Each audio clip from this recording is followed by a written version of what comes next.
नमस्कार, एजीसीएनएन न्यूज पर आपका स्वागत है। मैं हूं मनीषा राणा। प्रस्तुत है आज का मुख्य समाचार। महिला सुरक्षा और सशक्तिकरण।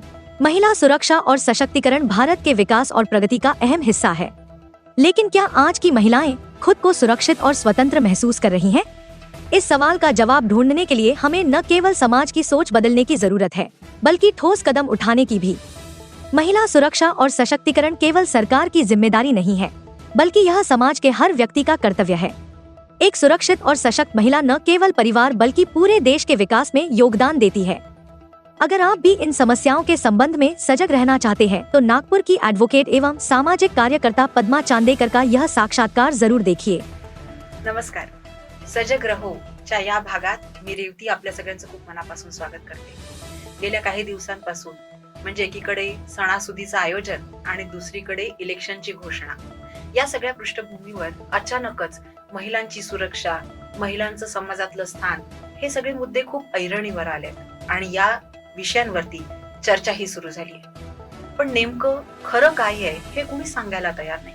वेगवेगळे फेक नरेटिव्ह सांगितले जात आहेत, वेगवेगळी खोटी चित्र समाजापुढे प्रसारित केली जात आहेत। पण आज सजग रहो याचा उद्देशच मुळात हा आहे की नेमकी परिस्थिती काय आहे, खरं काय आहे, बौद्धिक अधिष्ठान नेमकं कशावर आधारित असायला हवं, ही माहिती जाणून घेण्यासाठीच सजग रहो च्या या कार्यक्रमाचं आयोजन करण्यात आलंय।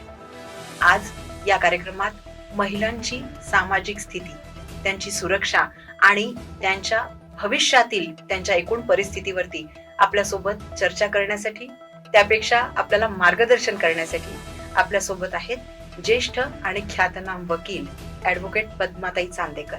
सर्वप्रथम त्यांचं स्वागत करूया आणि मग त्यांच्याकडून संपूर्ण विषय समजून घेऊया। तर पद्माताई, सजग रहोच्या या भागात मी आपलं खूप मनापासून स्वागत करते। नमस्कार। नमस्कार। तर अर्थातच पहिला प्रश्न हा आहे की तुम्ही आज महिलांची जी सामाजिक परिस्थिती आहे त्याकडे कसं बघता, कारण तुम्ही अगदी ज्याला आपण म्हणतो ग्राउंड लेवल पर्यंत जाऊन शेवटच्या तळागाळातल्या महिलांसाठी तुम्ही काम केलेलं आहे। गेल्या अनेक वर्षांपासून तुम्ही हे काम करता। तुम्ही स्वतः ख्यातनाम वकील आहात, तुम्ही कोर्टात सुद्धा अशा अनेक केसेस रोज बघत असाल। या सगळ्या फेक नरेटिव्हच्या जमान्यामध्ये तुम्ही आजची ऍक्च्युअली महिलांची परिस्थिती नेमकी कशी बघता? एक आहे याच्यात की महिलांची आजची परिस्थिती बघताना आपल्याला थोडासा मागोवा घ्यावा लागेल, त्याचा आपण पाठपुरावा, त्याला भूतकाळाला थोडस घेऊन आपण पुढे गेलो तर आजची परिस्थिती लक्षात। म्हणजे आता माझ्या पिढीच्या आधी ज्या 2-4 पिढ्या गेल्या, आणि स्वातंत्र्यपूर्वीच्या पिढ्या, आणि स्वातंत्र्यानंतरच्या, या सगळ्यामध्ये महिलांची आर्थिक स्थिती, सामाजिक स्थिती, आरोग्यविषयक स्थिती ह्याचा जर तुलनात्मक विचार केला तर आजच्या वर्तमान काळामध्ये ही बरोबर सजग होऊन सबलीकरणाकडे चालली असं म्हणता येईल। पण तरी सुद्धा या सामाजिक आर्थिक परिस्थितीला तिच्या उंचवण्यासाठी किंवा ते समोर नेण्यासाठी अनेक आधार घ्यावे लागते। जसं पहिली प्रतिकूल परिस्थितीतून स्त्री जी वरती आली स्वातंत्र्यानंतर, ती आहे सावित्रीबाई फुले, क्रांतीज्योती, की जिनी महिलांच्या आजूबाजूची सामाजिक कौटुंबिक, त्याच्यात समाज शेवटी कुटुंबातून बनणार, तिची कुटुंबाची परिस्थिती जी आहे आणि सगळं शिक्षण नसणं महिलेला, त्यामुळे तिला शिक्षण नाही, आर्थिक तर परिस्थिती बरोबर राहिली पण शिक्षणही नसल्यामुळे तिला त्या घरामध्ये कसं स्थान आहे याचा सगळा अभ्यास करून सावित्रीबाई फुलेंनी शिक्षणाच्या योजना सुरू केल्या आणि महिलांना शिक्षणासाठी। आता आपण पाहू, शिकली तर महिला पुढे आली, शिकूनही माझ्या आईचा काळ घेतला तरी खूपशा महिला घरातच होत्या। त्यांना कुटुंबामध्ये किती स्थान होतं तर काही कुटुंबात होतं स्थान, म्हणजे छोट्या छोट्या गोष्टींसाठी विचार विनिमय तिचा केला। शिक्षण झालं, कुटुंबात स्थान झालं, आता आर्थिक परिस्थितीवर ती येऊ लागली आणि आता आपण जेंडर इक्विटलायझेशन या नावाने तिला समानतेकडे आणलं। बरोबर। आता समानतेकडे आणताना किती सुंदर वाटतं की स्त्री पुरुष समान, छान वाटतं ऐकायला, मला सांगायला चांगलं वाटतं। पण खरंच ती समानतेच्या आधारावर आहे का? याचा विचार करायला पाहिजे. समानतेच्या आधारावर येण्यासाठी तिला आधी बाहेर तर आली पाहिजे ती. बाहेर आली पाहिजे तर तुम्ही म्हणाल की घराच्या बाहेर नाही. तिचं सगळं सुरक्षित स्थान जे महिलेचं आहे, आईचा गर्भ आहे. पण त्याच्यातही आता जर आपण डाटा काढला असता तर जर 1000 मुलं आहेत तर 900च्या आकड्यापर्यंत मुली आहेत. मग हा कमी का बरं झाला? स्त्री भ्रूण हत्या ही गर्भाशयातच स्त्री जन्मालाच येऊ नये, मुलगी जन्माला येऊ नये म्हणून या सगळ्या गोष्टी होत्या. मग त्याला कायद्याचं कायदा आला, कडक झाला. तरी पण आता हा रेशो जो आहे तो चिंताजनक रेशो. याचं कारण शोधायला म्हणजे कुठेतरी स्वातंत्र्योत्तर काळात महिलांचं एक प्रकारे सबलीकरण नक्की झालं, शिक्षणाच्या दृष्टीने झालं, सामाजिक स्थितीच्या बाबतीतही झालं. पण कुठेतरी आणखीन समानतेच्या दृष्टीने जेव्हा आपण बोलतो तेव्हा आणखीन काम करायला बरीच संधी असते. खूप संधी आहे. म्हणजे आता तुम्ही विचारलं सबलीकरण झालं, अजून सबलीकरण पूर्णत्वाकडेच नाही झालं. म्हणजे मला छोटे छोटे उदाहरण असं आठवतात जेव्हा मी सबलीकरणाच्या गोष्टी करते आणि न्यायालयात उभी राहते महिला सबलीकरण, पण लक्षात येतं की नाही तसं नाही. अजूनही तिला म्हणजे शहरीकरणामध्ये सुद्धा काही स्त्रिया अशा आहेत, काही समाजातील स्त्रिया अशा आहेत, त्यांना घरच्यांचं ऐकून घरी राहतात. अनेक ठिकाणी आपल्याला दिसून येतात. BA झालेले असते, MA झालेले असते, काहीतरी करण्याची धडपड असते त्याची. पण बाहेर जाण्यासाठी परवानगी नसते. जे काही आहे ते तू घरात राहूनच कर असं म्हणणारे सुशिक्षित कुटुंब सुद्धा आज आहे. गेल्या काही वर्षांमध्ये महिलांच्या सुरक्षेचा एक मुद्दा खूपच ऐरणीवर आला. ज्या काही घटना अशा घडल्या की ज्यांनी समाजाच्या डोळ्यात अगदी अंजन घातलं की नाही, महिलांना काही प्रमाणामध्ये घरातच त्यांची सुरक्षा आहे किंवा त्यांनी घरात राहावं. वेगवेगळ्या घटना घडल्या. त्यानिमित्ताने पुन्हा एकदा महिलांची सुरक्षा, त्यांनी कामावर जायला हवं का नको, हे सगळे विषय चर्चेला आले. त्या दृष्टीने कायद्यात पण काही बदल झाले. मग ह्या कायद्यात झालेले बदल आणि प्रत्यक्षातली स्थिती याचं काय गुणोत्तर आहे? खरोखर फरक पडतो फरक. कारण काय, स्त्रीला 2 ठिकाणी तिचा विचार करायला पाहिजे. एक स्त्रीची सुरक्षा, डिग्निटी आणि तिचा रिस्पेक्ट. म्हणजे सुरक्षतेमध्ये नुसतं अत्याचार घालण्यावर सुरक्षा नाही आहे, पण तिला आदरयुक्त वागणं आणि तिचं डिग्निटी मेंटेन करणं हे सगळ्यात आवश्यक आहे. म्हणजे अत्याचार हा एक भाग झाला, तिची डिग्निटी आणि रिस्पेक्ट कुटुंबात आणि समाजामध्ये उंचावला पाहिजे, मेंटेन पण झाला पाहिजे. तो हे एक. आणि सर्वात महत्वाचं विचार, या 2 याच्यात जर स्त्रीचा विचार सर्व समाजाने केला, समाज म्हणता म्हणता मी म्हणेन की या 2 गोष्टींसाठी सरकार, म्हणजे किती फॅक्टर्स महत्वाचे असते मी तुम्हाला सांगते. न्यायपालिका, एखादा समाज चालतो तो कशाच्यामुळे चांगला आहे म्हणतो. एखादा प्रांत सुरक्षित आहे कशामुळे म्हणू, त्याचं लॉ आणि ऑर्डर व्यवस्था, तर आपण म्हणू की सुरक्षित आहे. त्या प्रांतामध्ये वीकर सेक्शन म्हणजे कॉन्स्टिट्यूशन मध्ये डॉक्टर बाबासाहेब आंबेडकरांनी 15 मध्ये all are equal before law म्हटलेलं तर आहे. पण हे म्हणता म्हणता त्यांनी असंही म्हटलेलं आहे की आमचा जो वीकर सेक्शन आहे, वीकर सेक्शन म्हणजे कोणता, तर आमच्या स्टेट मधले, आमच्या प्रांतातले, आता महाराष्ट्र प्रांतात कोण मुलं, सिनियर सिटीजन आहे आणि बायका, महिला, हा वीकर सेक्शन आहे. या वीकर सेक्शनचा उत्कर्ष, त्याचं सुरक्षा, त्याचं आरोग्य हे जर ज्या स्टेटमध्ये अबाधित राहील आणि चांगलं राहील तो स्टेट खऱ्या अर्थाने सुरक्षित आहे आणि त्यांनी प्रगती केलेली आहे. जसं लॉ आणि ज्युडिशियल, लॉ अँड ऑर्डर मी म्हटलं, म्हणजे न्यायपालिकांनी न्यायदान करायचं, लेजिस्लेचरने कायदे बनवायचे सगळ्यांच्या सुरक्षतेसाठी किंवा सगळ्यांच्या हितासाठी. नंतर लॉ अँड ऑर्डर पोलीस यंत्रणा, त्यांनी ते इम्प्लिमेंट केले पाहिजे व्यवस्थित. म्हणजे कसं होतं ना, इम्प्लिमेंट कसं होत नाही. एखादी स्त्री असते, आपली कहाणी सांगायला पोलीस स्टेशन मध्ये,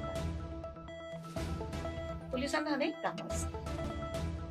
तिचं ऐकून घेणं सुद्धा, व्यवस्थित होणं हे सुद्धा गरजेचं आहे. म्हणून मी तुम्हाला सांगते की ह्या सुरक्षिततेचा विचार प्रत्येक वेळेला करता करता महाराष्ट्र गव्हर्नमेंटने किंवा भारत सरकारने सुद्धा तिचा प्रायोरिटीने, प्राथमिक यांनी विचार केलेला आहे.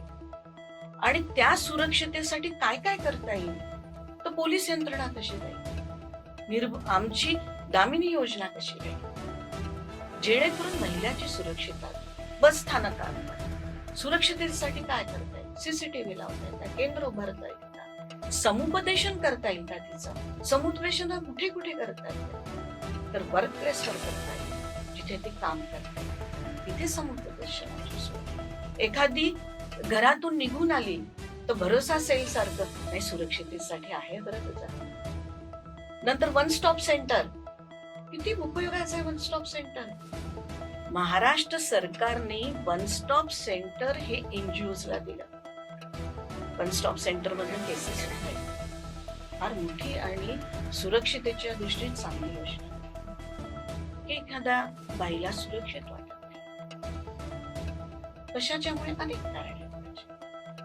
कुठे मारसूड झाली, घरामध्ये सुरक्षित आहे, तर ही सगळ्या सुरक्षिततेची जागा आहे. पण कधी कधी बाईला नाही वाटत सुरक्षित. अशा वेळी तिने जायचं कुठे, राहायचं कुठे.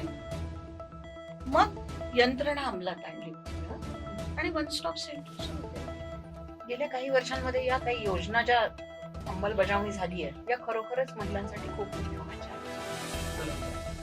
आणि जसं आपण एक विषय मगाशी बोललो की महिलांनी घरातच राहून काहीतरी करायला हवं, ही जी एक मानसिकता आहे की नोकरी नको बा, पण काहीतरी तिला करायचंय.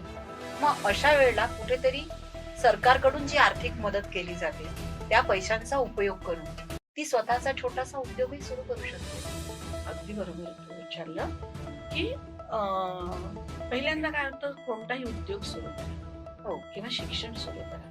काही जणांजवळ पैसा असतो, काही जणांचा नसतो. म्हणजे पूर्वी स्थिती अशी होती की जर आपण जाहिराती पण दूरदर्शनवर पाहिले असते की मुलाला शिकवायचं की मुलीला, तर मुलाला शिकवायचं. मुलीला थोडस, मला ती अजून जाहिरात आठवते, ती मुलगी अशी पडद्याच्या आडून पाहत असते, माझा भाऊ शाळेत चाललाय आणि मी केव्हा शाळेत चालले, अशा जाहिराती दाखवल्या. सरकारने याचाही विचार केला. त्यामुळे मुलीला शिक्षणासाठी, म्हणजे मुलगी जर तुम्ही जन्म दिला तर सुद्धा गव्हर्नमेंटची आर्थिक मदत आहे, बाल संगोपनासाठी आर्थिक मदत आहे. ती शालेय शिक्षणात प्रवेश केला, शालेय याच्यात, तर स्कॉलरशिपची योजना आहे. तर सावित्रीबाई फुले स्कॉलरशिप जी सुरू केली ती आता तिप्पट केली. पहिल्यांदा 100 होती, आता 300 व्हायली. बरं, मुलींचा 10वी पर्यंतचा, 8वी पर्यंतचा विचार करून नाही चालला. मग हायर एज्युकेशन, प्राथमिक शिक्षणाच्या संबंधात दिलेल्या सवलती, हो, या सवलती देता देता सरकारने हाही विचार केलाय की यांना आरोग्य सुद्धा चांगलं राहिलं पाहिजे. मग त्याच्यामध्ये अंगणवाडी सेविका करून त्यांच्यातनं अन्न पुरवठा करणं त्यांना, आणि सकस आहार कसा देता येईल हे पाहणं. महिला गरोदर असली तर प्राथमिक आरोग्य केंद्रांमध्ये अंगणवाडी सेविकांच्या द्वारे तिचा आहार, तिचं जेवण, तिचं चांगलं आरोग्य होण्यासाठी काय काय करता येईल त्यावेळेला. कारण ते महिलांचं हार्मोनल चेंजेस तिथे होतात, तिला एक ऍडिशनल फूड पण लागणार. ह्याचं सगळं नियोजन सरकारतर्फे करून तिला पोहोचवणं, ह्याची यंत्रणा उभी केली. नंतर 8वी ते 10वी, आणि 10वीत ठेवून मग घरी थांबणार का. ड्रॉपअप प्रमाण जो आहे मुलींचा 10वी नंतर थांबून गेलेला आहे, पण त्याने पुढे शिक्षण करायला पाहिजे. म्हणून उच्च शिक्षणासाठी सुद्धा त्या योजना आज राबवल्या गेल्या म्हणून आपल्याला एक जाहिरात पण दिसते की मला PhD व्हायचंय, हो मला इंजिनियर व्हायचंय, पण मग आई म्हणते आपल्याकडे नाही ना पैसा. मग अशा वेळेला मग आपल्याला दाखवतात की नाही, सरकारची ही योजना आहे, त्याच्या अंतर्गत हायर एज्युकेशन सुद्धा मुलीला फ्री केल्या गेल्या. त्यामुळे आता जो मगाचा जो मी पर्सेंटेज सांगितला तुला, खूप आशा वाटते मला की 1000 मुलं आहे आणि 998 मुलींचं प्रमाण 900 मध्ये असेल, तर ही जी तफावत आहे ती इक्वॅलिटीकडे नक्की काही काळामध्ये येईल आहे. कारण की मुली शिकतील तर समाज जगेल. म्हणजे सरोजिनी नायडू म्हणायच्या, एक बाई शिकली तर तिचं कुटुंब शिकेल, कुटुंब शिकलं तर घर शिकेल, घर शिकले तर समाज शिकेल आणि राष्ट्र शिकेल. यासाठी या योजना खूप पूरक आहेत. म्हणजे उदाहरण द्यायला म्हणून सांगते की कायद्याने तर तरतूद केली की एखादी बाई जर कमवत नसेल आणि बेपनाव झाला, मुले तिला ती बाहेर येऊन वेगळी राहत असते, तर आम्ही केस दाखल करतो मेंटेनन्स, आणि त्याच्यासाठी मुलं हे आणि किती केसेस मध्ये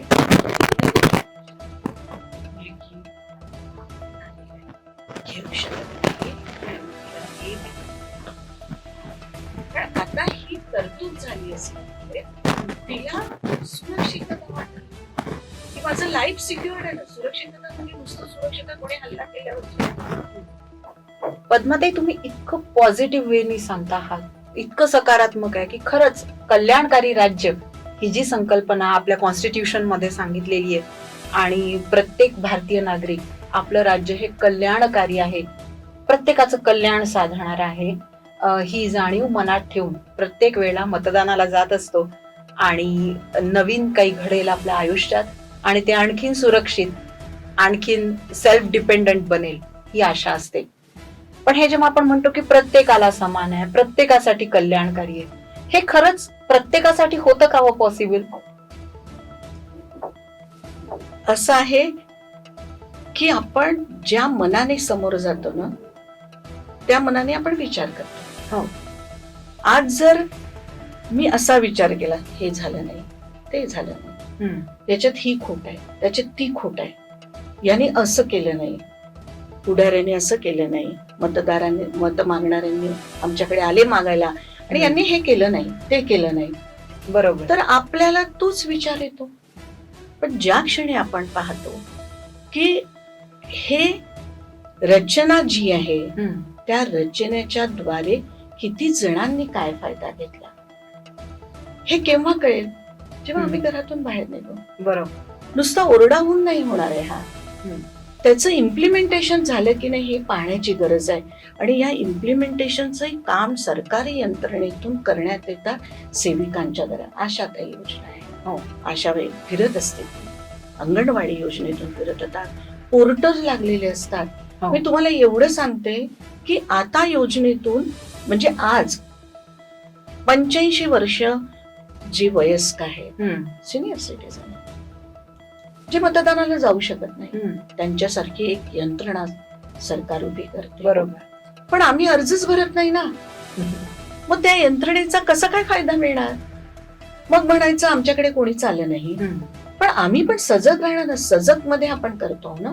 मग आम्ही सजग राहणार की या यंत्रणा आहे, तर त्याचा मी कसा उपयोग करून घेईल. उपयोग म्हटला तर तुमच्या हितासाठी आहे ना. बरोबर, त्यामुळे 85 वर्षांचे अर्ज नाही भरले आणि मग ओरडा करणं हे बरोबर नाही आहे. म्हणजे एखाद्या हॉस्पिटलमध्ये आयुष्यमान योजना असतील, ज्या सर्वात महत्वाच्या आरोग्याच्या महिलेच्या दृष्टीने सुद्धा आणि सगळ्यांच्याच दृष्टीने, पण आम्ही ते कार्डच बनवणार नाही. आणि मग हॉस्पिटलमध्ये काय होतं ना, माझ्यासारखे सुद्धा समाजाचे हितचिंतक असतात की ज्यांना असं वाटतं की आपण मदत केली पाहिजे. मग ते आमच्यासारख्यांकडे होतात, ताई ऑपरेशनला इतके इतके पैसे लागणार आहे आणि मग काही तुम्ही देऊ शकता का. त्यावेळेला आपण म्हणू शकत नाही तू कार्ड का नाही काढलं. पण ती जेव्हा हॉस्पिटलमध्ये, ते हॉस्पिटलवाले म्हणतात आमच्या बरोबर जाणार हॉस्पिटलमध्ये, तिला नेणार. जेव्हा ते एन्क्वायरी काउंटरचं म्हणतं ताई यांना का बरं कार्ड नाही काढायला लावलं तुम्ही? हम्म. तर हे सुद्धा आपण करण्याची गरज आहे. याच्यासाठी पद्माताई सजग रहो सजग या कार्यक्रमाचं आपण आयोजन करतोय. हीच सजगता आपल्याला सर्वसामान्य नागरिकांमध्ये रुजवायची आहे, हीच आपली अपेक्षा आहे. स्वातंत्र्योत्तर काळातली महिलांची परिस्थिती, असं आपण एक मगाशी बोलताना एक विषय मांडलात, त्यालाच धरून थोडासा पुढचा प्रश्न असा आहे की आताच्या महिलांची जी काय परिस्थिती आपण बघतो की दोन एक्स्ट्रीम स्टेजेस मध्ये आपण बघतो की एक समूह म्हणा किंवा एक ग्रुप म्हणा महिलांचा, मुलींचा, युवतींचा असा आहे की जो भौतिकवादाच्या अगदी आहारी गेलेला आहे, वेस्टर्नायझेशनच्या आहारी गेलेला आहे. दुसरा एक भाग असा आहे की जो अगदी ज्याच्यापर्यंत काहीच पोहोचलेलं नाही. दोन एक्स्ट्रीम स्टेजेस मध्ये किंवा त्या स्टेजेस मधून आपला समाज मार्गक्रमण करतोय. माझा मुद्दा आणखीन एक्सप्लेन करण्यासाठी मी असं म्हणेन की खूप मोठे मोठे पॅकेजेस असणाऱ्या मुली आहेत की ज्यांना आता नवीन एक कन्सेप्ट आहे की double income no kids, DINK, किंवा double income no kids but pet parenting. तर एक ही स्टेज आहे आपली. इथे आहेत मुली की ज्या म्हणतात की आम्हाला अपत्यच नको, आम्ही पेटला पेरेंटिंग करणार. आणि अगदी दुसऱ्या तळागाळातल्या महिला आहेत. या दोन्हींचं एकत्रीकरण करून एक सुदृढ सशक्त समाज महिलांच्या आधारावर कसा निर्माण करता येईल? खूप कठीण प्रश्न विचारला. समाज तर निर्माण होणार या दोघांच्या आधाराचा संगम करून. हो. आणि याच्यातल्या दोन समाजामधला एक मधला समाज आहे. हो. जो दोघांचा दुवा आहे. काय असतं ना, आजकालची नवीन पिढी अशी म्हणत असते की आमची जी पिढी आहे ती सगळी अशीच होणार, मग आम्हाला 2 पिढ्या गेल्यानंतर प्रचिती होऊन तुमच्यासारखी पिढी निर्माण होईल. पण आमचं तर म्हणणं आहे, कशाला मग असं पिढीमध्ये विषयाची परीक्षा घेता, कशाला घेता विषयाची परीक्षा? पण काउन्सिलिंग करून किंवा त्यांना कळणं ही जबाबदारी जो मधला दुवा करणारा समाज आहे या दोघांचा त्याची आहे. आनंद कशात आहे? शेवटी कुटुंब व्यवस्था टिकणं महत्वाची आहे. समाज राहील, माणसं राहील, तर ही भारतीय संस्कृती पण टिकेल आहे. आणि जर राहणारच नाही तर भारतीय संस्कृती कशी टिकेल? त्यामुळे आजही करताना, आता मी कोर्टामध्ये सुद्धा काम करते, न्यायालयात, का बरं टिकणार नाही असं त्यांना वाटत असतं. कारण दिवसेंदिवस वाढणारे वैवाहिक वादातून निर्माण होणारे खटले, त्याच्यामुळे त्यांना एक भीती बसलेली आहे की या लग्नाच्या बंधनात आपण पडून काही आपलं खरं होणार नाही या किंवा साध्य होणार नाही या असं ते पाहतात. त्यामुळे हे घडत आहे. त्यामुळे ही विवाह संस्था बळकट करणं सजगतेने. आणि हे कशासाठी आपण विवाह, म्हणजे आम्ही आता जाऊ थोडस सजग रहोच्या याच्यात बाजूला गेली मी, तुमच्या याच्यात पण एक इशारा द्यावाच लागतो, आम्ही लग्न पण का करावं असं विचारात आलेलं आहे. याला उत्तर देणं हे जे आहे हे खूप कठीण आहे. पण पूर्वीची जी आहे कन्सेप्ट, संकल्पना, त्या संकल्पनेला धरूनच ही विवाह संस्था टिकली पाहिजे, कुटुंब प्रबोधन झालं पाहिजे, तेव्हाच राष्ट्र आणि समाज बळकट होईल. स्वातंत्र्योत्तर काळात पद्माताई प्रगती झाली आहे महिलांची, त्यामध्ये कुठले फॅक्टर्स महत्वाचे ठरले आणि काय नेमकी सरकारची म्हणा, न्यायपालिकेची म्हणा, नेमकी कशी भूमिका राहिली? महिलेला सबल करताना सगळ्यात महत्वाची भूमिका, तुम्ही आता हे पहा, समाजाने तर केलंच तिला सबल करण्याकडे गेलं, पण जे कोणते कायदे आहेत त्यांनी महिला अजून सबलीकरणाकडे गेले आणि न्यायपालिकेला दिलेले निवाडे. वेळोवेळी स्त्रीचा विचार करून, महिलेचा विचार करून, लहान मुलांचा विचार करून, सिनियर सिटीजनचा विचार करून आपल्या ह्याच्यात लेजिस्लेचरनी कायदे बनवले. बरोबर. न्यायपालिकेने त्या कायद्यांचं इम्प्लिमेंटेशन, काही गाईडलाईन्स जे आहेत त्या न्यायपालिकेने दिलेल्या आहेत आणि त्याच्यानंतर लेजिस्लेचरने ऍक्ट आणलेले आहे. म्हणजे जसं विशाखा गाईडलाईन, जी सगळ्यांना माहिती आहे, लँडमार्क जजमेंट आहे की महिला सुरक्षित सगळीकडे. घरात आता थोडंसं डोमेस्टिक व्हायलन्स असल्यामुळे आता लक्षात येतं घरात पण सुरक्षित थोडी नाही आहे. पण ती वर्क प्लेसवर सुरक्षित होण्यासाठी ज्या विशाखाच्या गाईडलाईन आल्या त्या सगळ्यात महत्वाच्या आहे. आणि विशाखाच्या गाईडलाईन्स आल्यानंतर त्याच्यासाठी internal committee, ICC local committee, जेणेकरून ती सुरक्षित त्या वर्क प्लेसवर राहिली पाहिजे. आणि हे करताना त्याच्यानंतर मग लेजिस्लेचरने ऍक्ट आणलेला आहे. गाईडलाईन्स कोणी दिलेल्या आहे? न्यायपालिकेने दिलेलं आहे. आणि मग लेजिस्लेचरने स्ट्रिक्टली त्या ऍक्ट मध्ये इम्प्लिमेंट. अजून मला आठवतं की जेव्हा तलाकिता विधेयक म्हणून आलेलं म्हणतात, एक आहे की जे ऍक्ट आपले आहे म्हणजे फौजदारीचा डोमेस्टिक व्हायलन्स ऍक्ट आला, पर्सनल लॉच्या वरती आहे ऍक्ट.